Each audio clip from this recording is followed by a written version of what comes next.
aya basi nga tutandikidde wano omukulu David Lutalo abadde sides mu Cairo Egypt.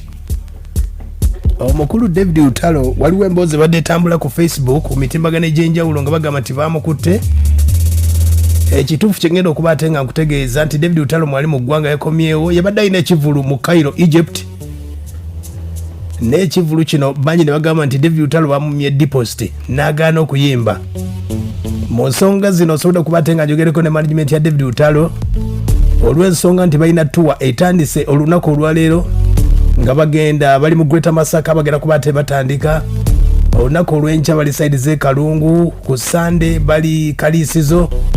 Njogeddeko ne manager wa David Lutalo amuyambako omukulu wa Mitalojas Kijambu atubulye ku nteekateeka bibadde byogerwa nti David Lutalo bamukwatidde Cairo yaganye okuyimba ensonga ziri zitya.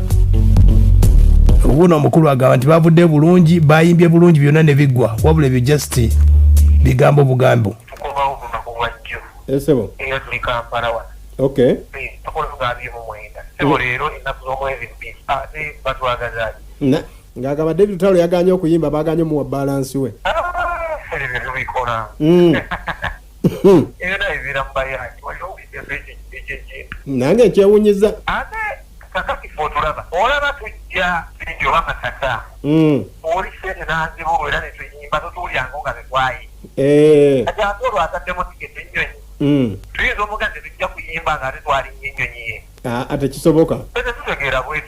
Okay. Oyo waayina entegeera ategeera naye ffe bwe tuba tuzze kola era oba totuwadde naffe tusobola tugamba nti abantu babuze ate abantu babeera babuze kasitoma aba teyeeranga bayalanze kitegeeza babeera babuze ffe. Okitegedde omukulu Rogers Kijambu nga tegeeza ku nteekateeka yabadde boogera nti David Lutalo yaganye okuyimba agambye tebinnabaawo wadde n'akamu agamba bw'ati wulira ensonga zino.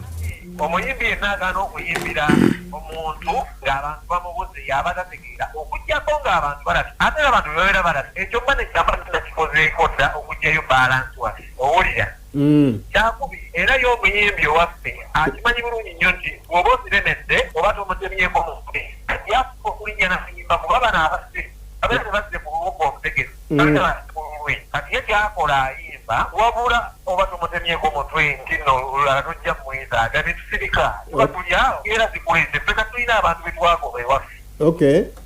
Okitegedde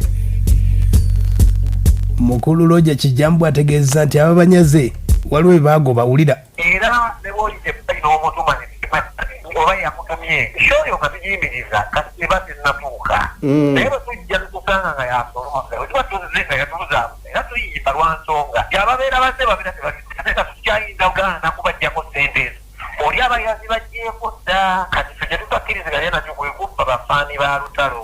Okitegedde David Lutalo gyabadde Cairo ayimbye bulungi era tuwaze zitandise olunaku olwaleero. Wuno omukulu Roger Kijambu nga ategeeza nti batandikira side z'e Kalungu olunaku olw'enkya bali bwe bati. Era olwaleero lwennyini luno tuli wano ekiriri twasimbodde dda enkya ab'e Kalungu batulinze ng'embaga bwe tuva e Kalungu tujja Kalisizo tugende Sanje programu yonna nga bwe mugiraba bagiranze ku rediyo ku TV ne mu bipande byatimbiddwa.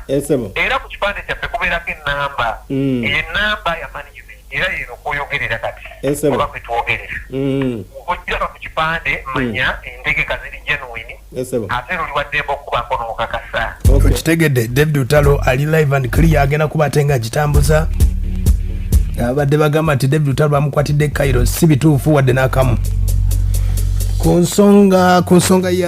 nsonga ye Kalisizo.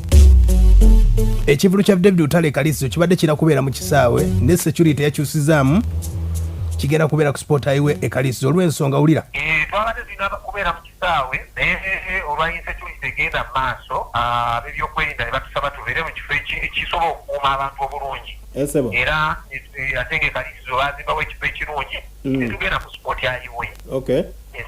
Era batulindirire n'essanyu Lutalo talekaayo oluyimba kuba ennyimba tazeerabira waka atambula nazo obalaba ayimbira ddala era abantu bakimanyi nti Lutalo ayimba ennyimba eziwerera ddala tajjanga azza okukyala okusaba amazzi abazze kuyimba live bandi kasola bako ekigambo daheyani eba bandi eyo ebandi